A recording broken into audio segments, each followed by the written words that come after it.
जब व्यक्ति को मुसीबत आती है तो उसको सारे दोष नजर आते हैं। जरा पंडित जी देखना, मुझे पितृदोष है। क्यों? बहुत तकलीफ में है, बहुत कष्ट में है, बहुत दुखी है, बहुत तकलीफ में, बहुत कष्ट में, बहुत दुखी है। देखिए जरा, पितृदोष है। पंडित जी बोलेंगे पितृदोष तो नहीं है।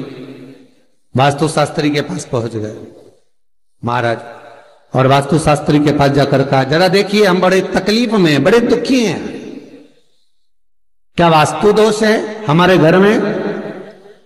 क्या हमारे घर में वास्तु दोष है क्या? देखिए जरा। तो फिर वास्तु शास्त्र ने कहा घर में भी कोई वास्तु दोष नहीं है।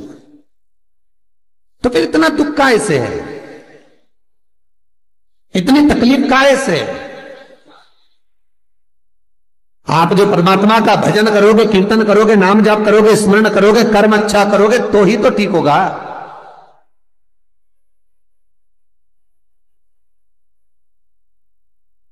महाराज जरा देखो, हमारे घर में कोई दोष तो नहीं है वास्तु का? वास्तु दोष नहीं है। अब पितृ दोष नहीं है, वास्तु दोष नहीं है, फिर का एक काम करो, हम बड़े तकलीफ में हैं, जरा हमारी जन्म पत्रिका देखो, जरा जन्म लग्न देखो, जन्म पत्रिका देखो, पत्रिका में तो दोष नहीं है। अरे भाई, जब व्यक्ति का मुसीबत का समय आता है, दुख का समय आता है, तकलीफ का समय आता है, तो वो पितृदोष देखता है,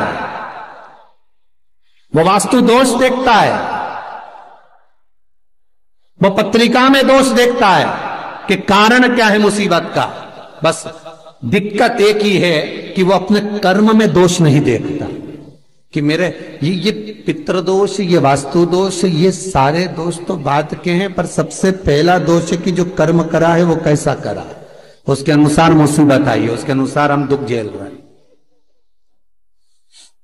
बार बार कहा जाता है, मत बुरे कर्म कर बंदे वरना पछताएगा, भगवान की आंखों से तू बच नहीं पाएगा, तू बच नहीं पाएगा। हम दोष देख रहे हैं, हमने पितृदोष दिखवाया, हमने वास्तु दोष दिखवाया, हमने पत्रिका में दोष दिखवाया। मेरा एक निवेदन करबद्ध है, जब आपके ऊपर मुसीबत जब आई है, दुख जब आया है, तो अपने पूर्व के किए हुए कर्म का भी दोष निकालो कि क्या कर कर आए।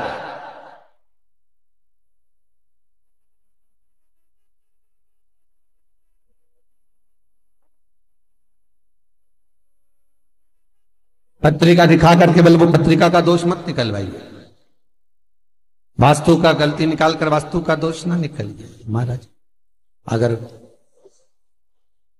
पितरों का भाव निकालकर पितरों का दोष ना निकालिए, पर एक दोष अपने भीतर भी है, वो कर्म का दोष है। कुछ अच्छा करा होगा तो भगवान आपके जीवन में थोड़ा तो सुख लिख ही देगा, थोड़ा सुख तो लिखेगा। और यदि बेकार कर्म किया है तो कहीं ना कहीं दुख तो उसने लिखा है कर्म का।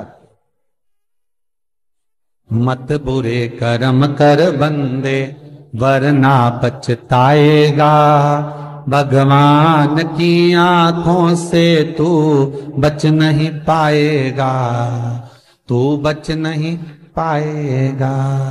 अरे ओ अज्ञानी मत करना दानी।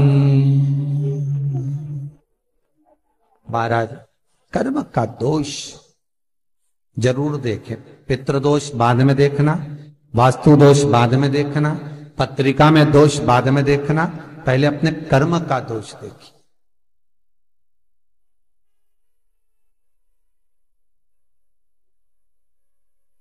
फिर निवेदन करेंगे, बार बार कहते हैं कि भगवान की भक्ति में डूबो, शिव का स्मरण करो, भगवान का स्मरण करो, राम का, कृष्ण का, तुम्हारी मर्जी पड़े उसका स्मरण करो, पर करो क्यों? क्योंकि दुख, तकलीफ, कष्ट पत्रिका दिखाने से नहीं कटेगा, मकान के दरवाजे बदलने से, वॉशरूम बदलने से, पाइप बदलने से नहीं बदलेगा। दुख तकलीफ तुम 50 बार वास्तु को भी बदल कर देख लेना, फिर भी दुख और तकलीफ, कष्ट नहीं, ये कष्ट समाप्त नहीं होगा, दुख और तकलीफ समाप्त नहीं होगा। किसी से तुमने बेवकूफ बनाकर, मूर्ख बनाकर, किसी को व्यापार में, व्यवसाय में, कोई काम में किसी को मूर्ख बनाकर, बेवकूफ बनाकर, सीधा था समझ नहीं पाया, उससे तुमने 10,000, 20,000, 1 लाख, 2 लाख, 5 लाख, 10 लाख तुमने ले तो लिए और खुश भी हो गए कि मैंने उससे ले लिए, अब वो मेरा क्या बिगाड़ लेगा, आए लेने के लिए, भला क्या बिगाड़ लेगा।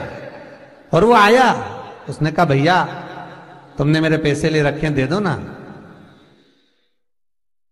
भैया उस समय पर जब मेरे पास था मैंने आपको दे दिया था, अब आपका काम हो गया ना, दे दो। अब आपके पास में पूंजी आ गई ना, दे दो।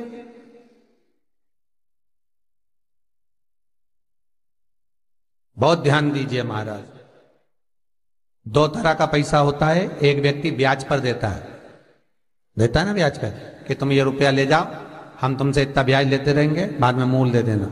और एक व्यक्ति वो होता है जो अपनेपन से, प्रेम से, अपनी करुणाता से, अपनी पहचान से, अपने हृदय से, अपनी चित्तवृत्ति से, अपने दिल से जब प्रेम बढ़ जाता है, स्नेह बढ़ जाता है, तो कह देता ले जा 2 लाख, 4 लाख, 5 लाख, काम निकाल ले, बाद में दे देना।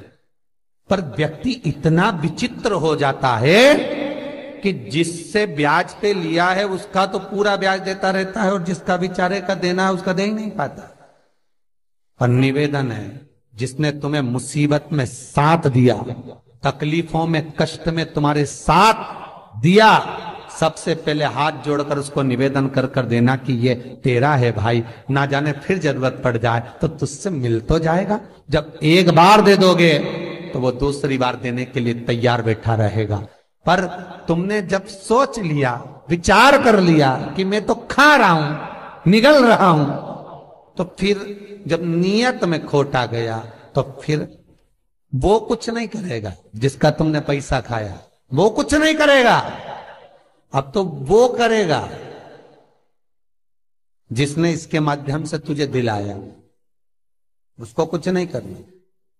जब कष्ट पे कष्ट आया, दुख पर दुख आया, तकलीफ पर तकलीफ आई, सारी पत्रिका दिखा ली, पितृदोष की पूजन करा ली, वास्तु बदलवा लिया, सारे काम कर लिए, तो भी दुख नहीं मिटा। तब गुरु के पास गए, पर गुरु भी क्या बोलेगा, यही बोलेगा कि और थोड़ा सा देख लो। पर कष्ट मिटेगा कब? जब कर्म का दोष मिटेगा। जो करा है उस दोष को भी तो मिटाओ।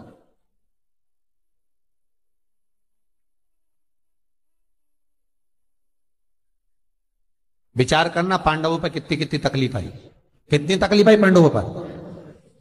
लाक्षागृह में आग लग गई, पर भगवान किसी रूप में आकर बता दिए कि आग लगने वाली है, सुरंग बनवा दी, बाहर निकलवा दिया। दुख तो आया था ना। पूरे वन में जब तक पांडव रहे तकलीफों पे तकलीफ भोगते रहे, हर बार तकलीफ सब भोगा, पर भगवान पर विश्वास था, क्योंकि माता कुंती ने कहा था कि कर्म के लेख को शिव काटता। भगवान ब्रह्मा उतना ही देंगे जितना तुम्हारी लेखनी में लिखा है, भगवान विष्णु उतना ही देंगे जितना तुम्हारे भाग्य में लिखा है। पर भगवान शंकर तो कुछ नहीं देखते, ना लेखनी, ना कर्म, ना भाग्य। उनका अपनाए दे दो उठा के, उठाओ दो। क्या सोचना, क्या विचारना, क्या करना, दे। फिर नहीं सोचा, फिर नहीं विचारा, वो तो केवल